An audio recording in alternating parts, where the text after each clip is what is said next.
In our Wonderful Day in the Lord broadcast this week, we're looking at the return of Christ. There's been some questions brought to our attention, especially from the book of Matthew, where people are saying things at work or whatever about these turbulent times, and is this the end of the age? Is a rapture imminent? Who is the Antichrist? All those kinds of questions that you probably hear on occasion. And we're turning to Matthew chapter 24 to get a good answer on that. But we're not going to just cherry pick a few verses. We want to kind of run through this chapter over the next few days and get a more comprehensive picture of what's happening. This is known by most of us as the Olivet Discourse, because Jesus is sitting on the Mount of Olives, verse 3, and his disciples come to him privately saying, "Tell us, when will these things happen? And what will be the sign of your coming and the end of the age?" Now, if you notice with a careful observation here, there is actually three questions being addressed to Jesus. So the disciples come to him for a private conversation. They want to know the answer to the end time. So they ask three questions, and they say, when will these things happen? And Jesus had just talked about the destruction of the temple in Jerusalem and so forth. Secondly, what will be the sign of your coming?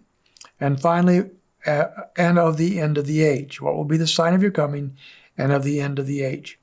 Jesus is going to answer a couple of those questions for the disciples, and he's going to talk then about especially the questions about the signs of his coming and the end of the age. The other issues were Jesus addressed in the book of Luke more clearly. We're not going to look at that today. But the questions usually are, what are there signs of his coming, and what will be and of the end of the age? And as we saw yesterday, there's a contrast between the rapture and the second coming. We do not believe there's any signs that are necessary for the rapture. The Lord could come at any moment. That's one of the great expectations of the Christian. The Lord could come today, and we'd be thrilled to death if he would. No signs have to be fulfilled for him to come. But for the second coming, there are signs. And Jesus talks about some of those signs in this particular Olivet Discourse. And so let's take a look at some of the major events that will lead up to the second coming of Christ. Number one, there are going to be, and keep this in mind, there are going to be false messiahs or false Christs. Verse 4 says, "And Jesus answered and said to them, see to it that no one deceives you." Now, I can think of very few things, very few theological issues that is more deceptive than the return of Christ in the end times. People really get tangled up about these issues. So he doesn't want that to happen. It says in verse 5, "For many will come in my name, saying, I am the Christ, and will deceive many." So throughout the history of since Christ has come and gone from this earth, many have stepped up and said they are the Messiah, they are Christ. There are people walking the planet today that would make some claim like that. Some have been deceived and gone into various cults and whatever. But when those things happen, when someone steps up and says, I am the Christ, he's saying don't be deceived by those particular false claims. And when Christ comes, as we will see, you will know it. Verse 6 and 7 tells us there are also going to be wars and rumors of wars. He says, you're going to hear of wars and rumors of wars. See to it that you're not alarmed, for those things must take place, but that is not yet the end. For nation will rise against nation, and kingdom against kingdom, and in various places there will be famines and earthquakes. So the Lord predicts there will be wars till he comes back.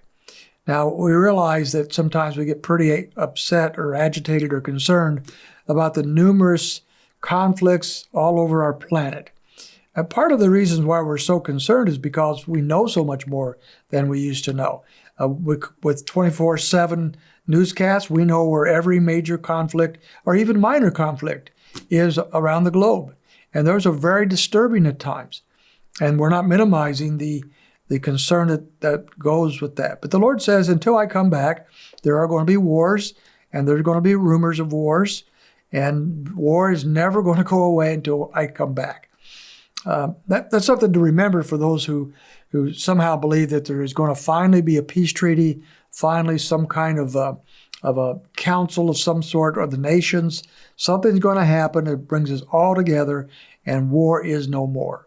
Well, we wish that would happen, but it's not going to happen until the Lord returns. He will bring the ultimate peace to the planet.